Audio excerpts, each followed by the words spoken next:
that. And going across the desk, we've got Florence Villeminot, who's here with the press view, the international press view this time, looking at what's grabbing the headlines around the world. And we're starting, of course, in the US. Lots coming out, focusing about what's been going on in Dallas. That's right. Now, that, is, of course, is a developing story, so details are pouring in.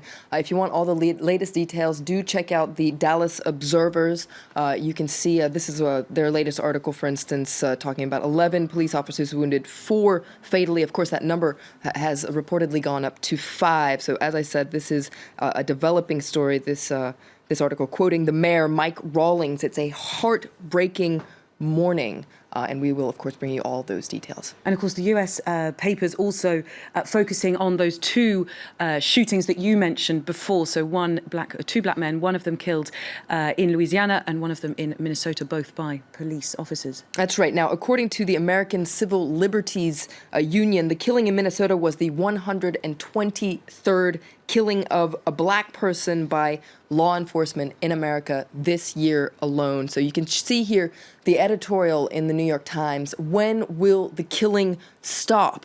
And this article calls for some serious reform to make law enforcement officers more professional, more respectful of the citizens that, after all, they have a duty to protect. And this article points out a very interesting thing, a very important thing. It says that, fortunately, the rise of social media and smartphones has delivered this video evidence to much of the nation of what black communities have known for too long. Well, of course, that's exactly what happened in both of those 2 incidents that we were talking about earlier. Parts of them were caught on camera. That's right, and lots of focus on the fact that those incidents were caught on camera and what that means. Very interesting article here on the website of 12 News. You can see they're talking about social media. The increase of numbers of cameras and the reach of social media are all leading to an increase of awareness and judgment of police shootings. If we go back to the New York Times again, there's a fascinating article I really recommend today. This is actually by the New York Times' chief television critic, and he analyzes the video that was live streamed on Facebook by Diamond Reynolds. You can see a photo of her here. This was, of course, immediately after her boyfriend, Philando Castile, was shot in Minnesota. It's a very interesting analysis of this video. It says that we're sadly used to seeing videos of police violence against black citizens.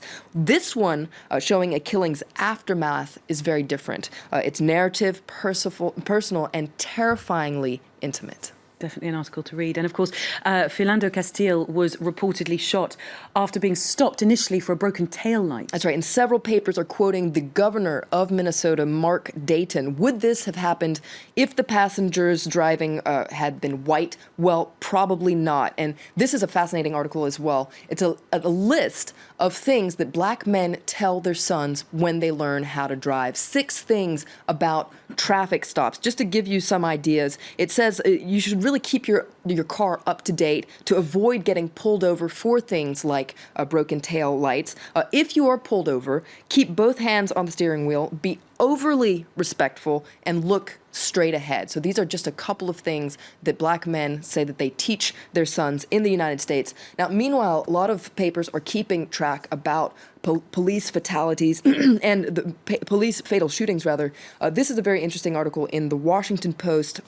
They've been checking out the numbers. You can see the numbers are up in the first 6 months of 2016. They've essentially built a database on news reports, public records, social media, and other sources. And this is the figure so far, 509 killings since the beginning of the year. Those numbers on the rise, certainly. Moving on to another story very quickly, we'll talk about the UK politics and the race for the Conservative Party leadership in the UK.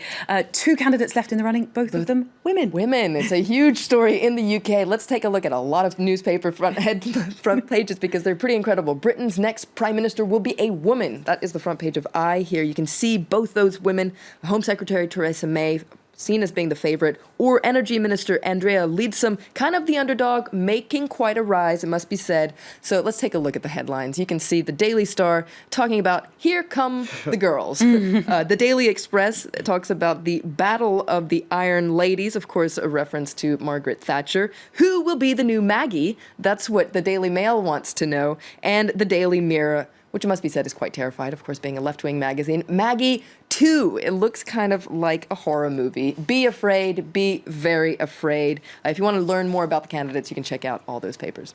Well, it's going to be very hard for whichever candidate it is who wins to get out of Margaret Thatcher's shadow, for sure. And finally, a word on football. Papers reacting to France's stunning victory against Germany in the Euro Cup semi-final. That's right. And let's talk about a little thing called karma. Because yesterday, the German front pages were really harsh about Les Bleus. This, for instance, was the front page of the Frankfurter Allgemeine Zeitung, saying this is what the French defense looks like, a bunch of frog legs. But let's look at the papers today. The Hamburger Morgenposten, much different.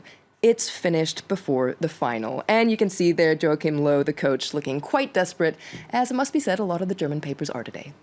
Flo, thank you very much for that international press review. And